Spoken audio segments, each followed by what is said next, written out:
서울 양평 고속도로 사업이 민주당의 근거 없는 무책임한 의혹 제기로 중단되었습니다. 서울 양평 고속도로 사업은 하남시, 광주시 양평군을 따라 제1, 2 수도권 순환도로 중부 고속도로를 이어 하루 3만 대 이상의 차량이 이용하는 약 2조 원 규모의 국책사업입니다. 수도권 동남권 교통망 형성과 지역 교통 정체 해소를 위해 오랜 기간 지역에 수건을 담아 추진된 사업입니다. 그동안 여당과 정부는 대통령 공약이자 국정과제이기도 한 서울 양평 고속도로를 최선을 다해 추진해 왔습니다. 그러나 민주당이 지난 6월부터 근거 없는 가짜 뉴스를 퍼뜨리더니 결국 사업을 할래야 할 수 없는 지경으로까지 몰고 가고 있습니다. 민주당은 온갖 근거 없는 의혹을 해소하기 위한 정부의 다양한 설명과 팩트체크에는 귀를 꼭꼭 닫고 그저 선동에만 몰두하며 구태의연한 정치로 국민들께 피로감을 주고 있습니다. 정부는 그간 10번이 넘는 보도자료 배포, 언론사 현장 브리핑, 설계사 질의응답 등 각고의 노력을 기울여 왔습니다만 민주당은 팩트에 근거한 정부의 주장에는 한마디 반박조차 못하고서 급기야 국정조사 운운하며 또다시 정쟁을 위한 정쟁에만 몰두하고 있습니다. 야당이 반복하는 가짜 뉴스의 핵심은 이겁니다. 특정인에게 특혜를 주기 위해 외압을 행사하거나 사전에 공모해서 도로 노선을 변경했다는 것입니다. 그런데 관계된 사람들은 한결같이 외압을 행사한 적도 받은 적도 없다고 합니다. 사전에 설계업체와 모의를 한 적도 없다고 합니다. 만에 하나 그랬다면 그건 공무원이 아니라 범죄 집단에 불과합니다. 설계사 엔지니어도 이렇게 항변합니다. 정치적 측면은 전혀 고려하지 않는다. 오직 전문가 입장에서 가장 타당한 노선을 찾아갈 뿐이다. 지극히 당연한 이 말이 왜 민주당에는 그리 믿기 어려운 말인지 도저히 모르겠습니다. 외압과 사전 공모는 전혀 없었음을 단언합니다. 또 하나, 도로 노선이 특정인 토지에 특혜, 즉 특별한 혜택을 주었다는 건데 전혀 사실 무근입니다. 특정인 토지는 양평고속도로와 중부 내륙고속도로가 연결되는 분기점 제시의 북서쪽에 있습니다. 분기점은 다 아시다시피 고속도로 진입로 IC와는 달리 지가에 결코 호재가 아닙니다. 오히려 매연과 소음으로 악재가 될 것입니다. 때문에 도로가 신설되면 통삭 지역 주민들은 제시 설치를 강하게 반대합니다.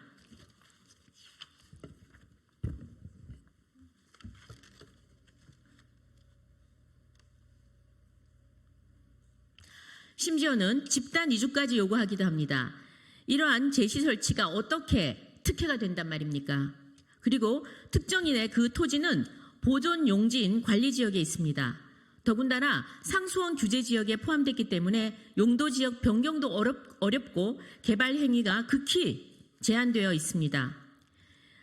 이런 곳에 아파트 수백 채를 지어 특혜를 누린다는 것은 너무도 뻔뻔한 대국민 사기극이자 괴담에 불과합니다. 단언컨대 서울 양평고속도로는 특정인의 특별한 혜택이 아니라 지역 주민과 이 도로를 이용하실 국민들 모두에게 보편적 혜택을 주려는 것입니다. 민주당이 주장하는 외압, 사전 공모, 특혜 그 어느 것도 없음을 분명히 다시 한번 얘기합니다. 모두 제2의 괴담몰이일 뿐입니다. 정부가 오죽 답답했으면 전례 없이 고속도로 사업 타당성 조사 중간 단계에서 관련 자료를 모두 공개하겠습니까?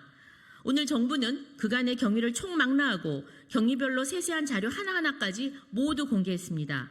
전문가들만이 판단할 수 있는 자료도 있지만 대부분의 자료는 국민들께서 조금만 시간을 내어 검토한다면 사업이 얼마나 투명하고 객관적으로 진행되었는지 잘 알 수 있으실 것으로 생각됩니다. 중요한 부분을 간략히 소개하겠습니다.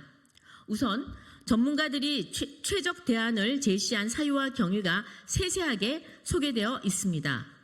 작년 5월 착수 보고회부터 현장 여건을 분석하고 최적의 노선을 찾기 위한 다양한 노선을 검토했습니다. 그중 지금의 최적 노선이 나오기까지의 모든 과정을 볼 수 있습니다. 도로, 교통, 환경 전문가들은 오로지 국민들이 가장 편리하게 그리고 가장 많이 이용할 수 있는 노선이 어떤 것인지, 그리고 기존의 마을의 피해를 최소화하는 노선은 어떤 것인지, 더불어 환경 훼손을 가장 최소화하는 노선은 어떤 것인지 찾아갔습니다. 두 번째, 그 과정에서 고속도로가 지나가는 지방자치단체의 의견도 적극적으로 검토했음을 볼 수 있습니다.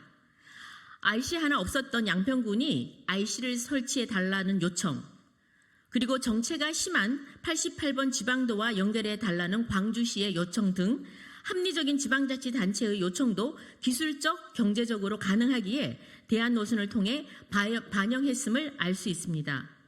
그 결과 광주시, 양평군은 대안노선에 환영했고 경기도 또한 이견이 없었음을 알 수 있습니다. 이렇게 찾은 최적 대안에 대해 자문위원으로 참여한 모든 교통, 도로 전문가들은 대안노선이 교통, 환경, 지역 수용성 측면에서 우수하다고 평가했던 자료도 확인할 수 있습니다. 이제 모든 정보가 가감없이 공개됐습니다.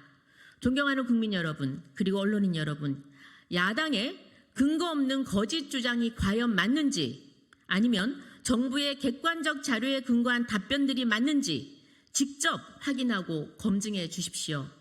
누가 악의적인 의도를 가지고 정쟁과 선동으로 국책 사업을 오염시켰는지, 누가 진심으로 책임감을 가지고 국가 백년대계 사업을 지켜내려 하는지 감성이 아닌 이성으로 판단해 주십시오. 여당과 정부는 거짓과 선동에 물러서지 않고 결연하고 책임감 있게 대응하겠습니다. 정부의 전면적 자료 공개에 이어 이번 수요일에 열릴 국토위 현안 질의를 통해 국민 여러분 앞에 근거 없고 악의적인 의혹의 허구성을 낱낱이 파헤치겠습니다. 여러분들께서도 이번 상임위 현안 질의에 주목해 주십시오. 멈춰있는 서울 양평 고속도로가 하루속히 재개될 수 있도록 거짓과 선동의 구시대적 정쟁을 끝낼 수 있도록 국민의힘 모든 의원들은 최선을 다하겠습니다. 아울러 자세한 내용은 백브리핑에서 국토부의 이용욱 도로국장이 이번 자료와 관련해서 대략의 취지와 내용에 대해서 설명드리도록 하겠습니다. 감사합니다.